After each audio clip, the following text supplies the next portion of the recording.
নজর রাখবো পরবর্তী সংবাদে। গাজার রমরমা বাণিজ্য চলছে, প্রায় প্রত্যেক দিন লক্ষ্য করা যাচ্ছে গাজার সঙ্গে জড়িত একাধিক বিষয়। সেই জায়গায় দাঁড়িয়ে আবারও যেটা লক্ষ্য করা গেছে যে 20 কেজি গাঁজা আটক করে নিজের অস্তিত্ব জানান দিলেন বাগবাসা থানার ওসি পার্থদেব।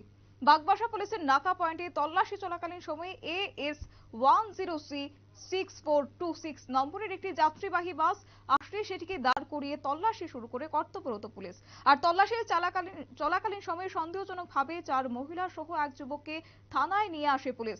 পরে তাদের তল্লাশি করে তাদের শরীরে এবং ব্যাগে থাকা বিভিন্ন সাইজের 22 প্যাকেটে মোট 20 কেজি শুকনো গাঁজা উদ্ধার করা হয়, যার কালো বাজারে মূল্য প্রায় 4 লক্ষ টাকা বলে জানান ধর্মনগর মহকুমা পুলিশ আধিকারিক দেবাশিস সাহা। তিনি জানান যে ধৃতদের মধ্যে যথাক্রমে রয়েছে মীনা দেবী, যার বয়স 40 বছর, এবং সাকিলা দেবী বয়স 42 বছর, বিভা দেবী বয়স 22 বছর, পূজা দেবী বয়স 20 বছর এবং রাজীব প্রসাদ বয়স 30 বছর। তাদের প্রত্যেকের শরীরে তল্লাশি চালিয়ে বলা যায় 20 কেজি গাঁজা উদ্ধার করা হয়েছে। এই বিষয়কে কেন্দ্র করে কি উঠে আসছে শুনবো।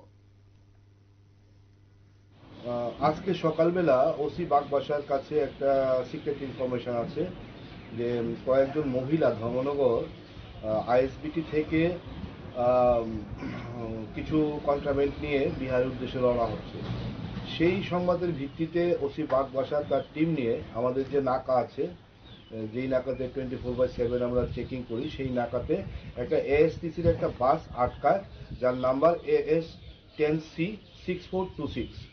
এই গাড়ি থেকে 5 জন সন্দেহজনক ব্যক্তি, একজন পুরুষ লোক এবং 4 জন মহিলাকে ডিটেইন করে এবং তাদেরকে থানাতে আনা হয় এবং তাদের বডি সার্চ করে by using the service of women constable তাদের পজিশন থেকে প্রত্যেকের কাছ থেকে মোট 20 কেজি গাঁজা আমরা উদ্ধার করি এবং এই 20 কেজি গাঁজা উদ্ধারের ভিত্তিতে আমরা একটা নির্দিষ্ট ধারায় এনডিপিএস মামলা নিচ্ছি এবং মাননীয় আদালতে আমরা আজকেই প্রেরণ করব। তাদের ডেস্টিনেশন ছিল গুয়াহাটি, তারা বিহার যাবে।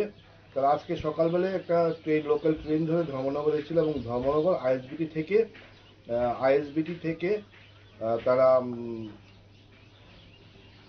শিলচর হয়ে গুয়াহাটি যাওয়ার তাদের প্ল্যান ছিল। কালোবাজারি মূল্য প্রায় 4 লক্ষ টাকা হবে। আপনারা শুনলেন তাদের বক্তব্য। এই ক্ষেত্রে পুলিশের জিজ্ঞাসাবাদে ধৃতরা জানিয়েছে যে রাজধানী আগরতলা থেকে গাঁজা নিয়ে প্রথমে ট্রেনে করে তারা ধর্মনগরে আসে, পরবর্তী সময়ে ধর্মনগর আইএসবিটি থেকে বাসে করে অসমের শিলচরের উদ্দেশ্যে যাচ্ছিল এবং সর্বশেষে ট্রেনে করে বিহারে যাবার কথা ছিল তাদের। নিয়ে নিচ্ছে ছোট একটি বিজ্ঞাপন বিরতি, সঙ্গে থাকুন।